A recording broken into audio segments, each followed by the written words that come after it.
Welcome back to the Car Groves channel, and today we're going to take a look at the Yamaha Wolverine RMAX 4.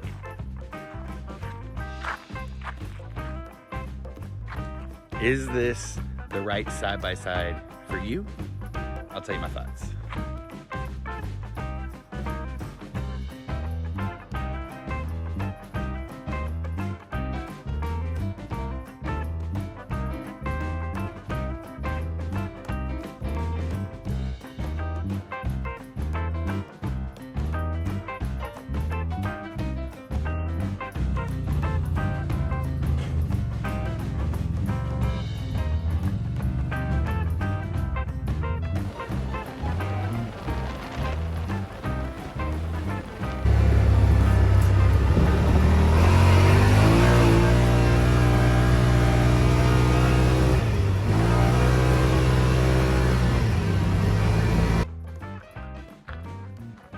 Okay, so let me kind of talk about first why I picked this over, say, something more like a Razor versus something more like a Ranger. And then, of course, Polaris has the General, which this competes with. Main difference is the General still has a utility truck bed, and this uses that space for seats instead. So I believe compared to the two-seater, this one, they only stretched it like 9 inches. So you still get the wheelbase of a sport side-by-side or a two-seater, but you're able to take 4 people. And then if you don't need to take 4 people, these seats, this one goes forward, and then this one slides forward as well, and you have kind of a truck bed. I have the glass front and back with the roof, so underneath the winch, the back window here, I've got a little storage compartment. I keep tire patches, jackets, sawzalls, snacks.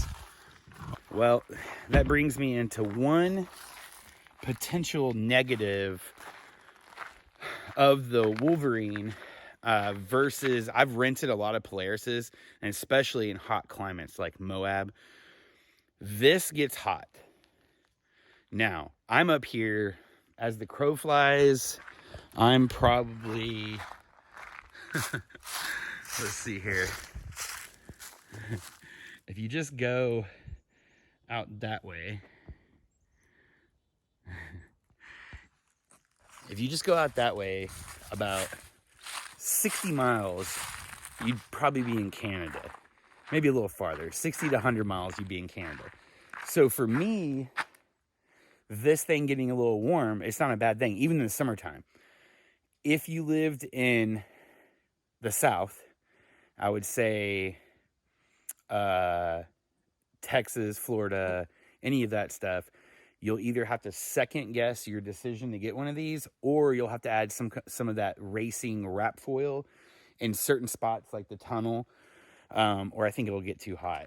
If you're anywhere middle of the United States, so if you're like Missouri or Kansas or Illinois, any of that kind of stuff, you're fine. And then, of course, higher up.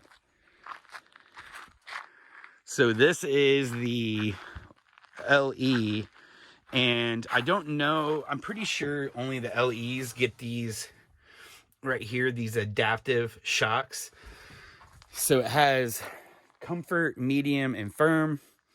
They do work. The ride is more comfortable on comfort than it is, sport? Comfort versus firm. It is more comfortable. I wouldn't think of it that way, though, especially if you're even mildly a performance driver. And the reason being is I think of it more like body control. So if you're on pavement or gravel, set it to firm because it controls the body way better. If you're on rough trails, yeah, set it to soft.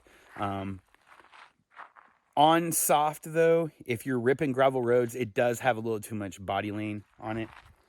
The RMAX 4 gets rounded tires, front and rear, different sizes, versus the 2-seater, I believe, is running that more traditional sport square setup. I feel like these are better in the mud and climbing as well. And I also feel like they ride a little smoother versus the more sporty tires.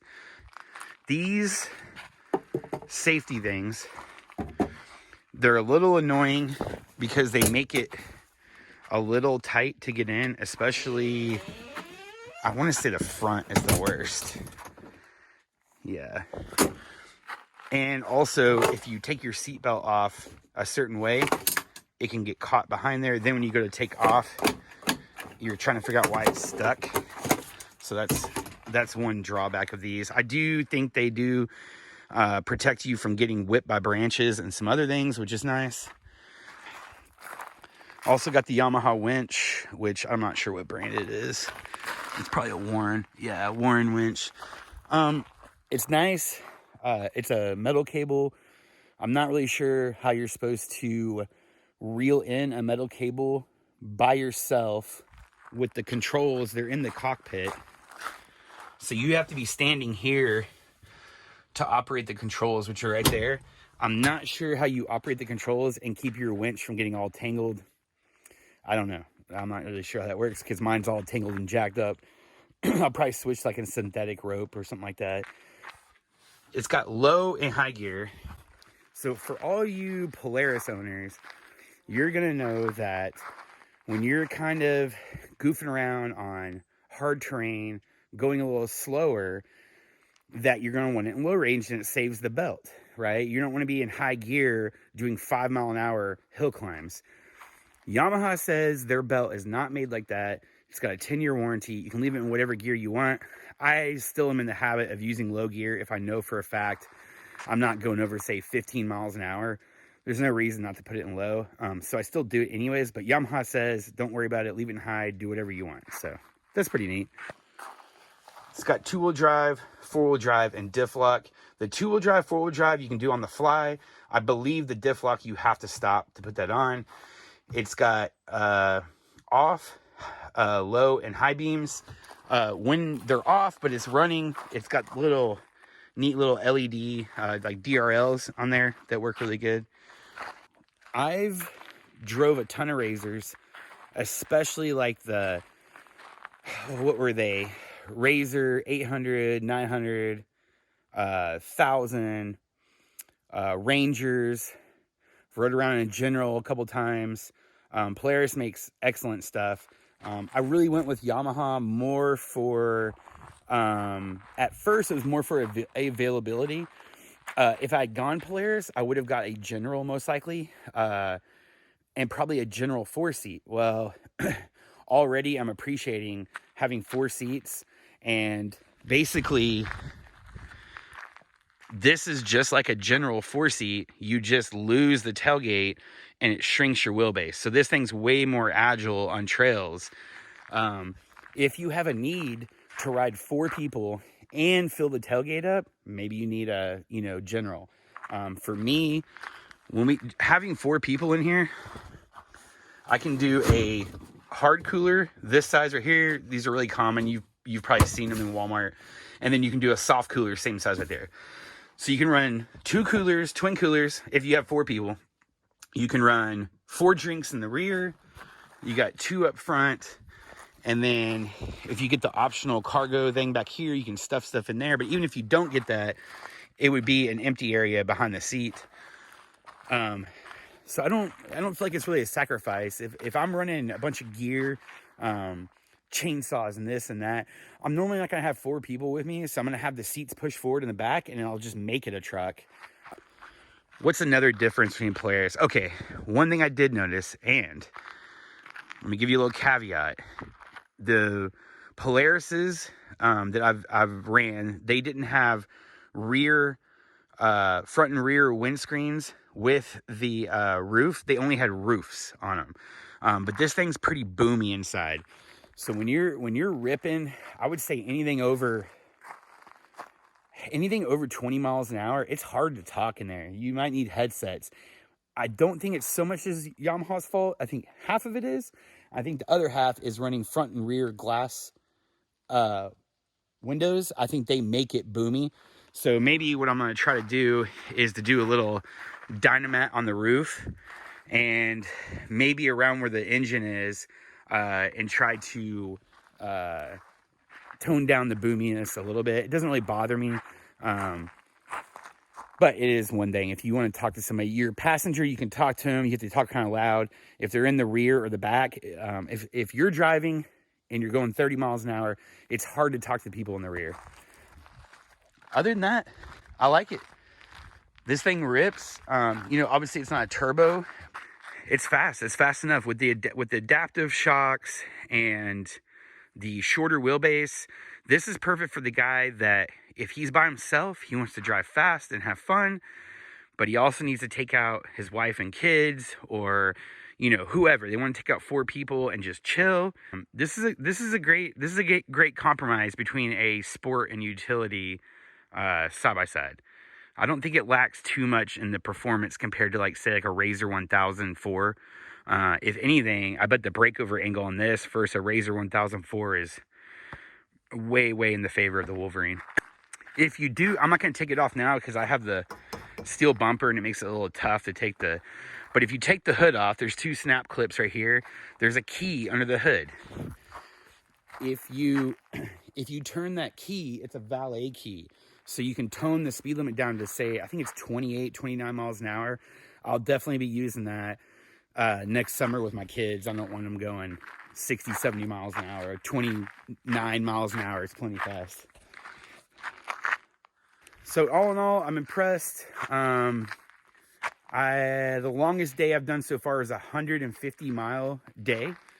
This thing took us some amazing places. It did fine. Everybody can drive it. My father-in-law got in it. He's never drove a side-by-side in his life. I threw him in the passenger seat, drove it 2 minutes, just talking over things, switched seats with him, and he did 40 miles. So, I mean, this is kind of like, it's kind of like the iPhone of side-by-sides. It's easy to use. Anybody can figure it out. And with the suspension that's on here versus like a Ranger or something like that, it's way smoother. It's not breaking your back. Like I said, I've done some 150-mile days in it. Right now it's sitting at, I want to say it's sitting at 500 miles. So yeah, I like it. It's a nice vehicle. No regrets buying it. If you're looking at this versus a General 4, I think your main considerations should be wheelbase. This can go around some tight corners and crack over some steep lips with the breakover angle that like a General 4 wouldn't do. If you want something sporty but also utility, and you need 4 people and gear, like a lot of gear, you probably have to go with the General 4. If there's gonna be times where you need a lot of gear, but it's not gonna be you or somebody else, this will probably do exactly what you want it to do. All right, guys. Thanks for watching the Cargo's channel. I'll give you guys another update on this after I put some more miles on it. But in the meantime, I'm gonna be riding on some ORV trails, and specifically at this moment, I'm gonna be looking at this beautiful lake that the Wolverine RMAX 4 took me to.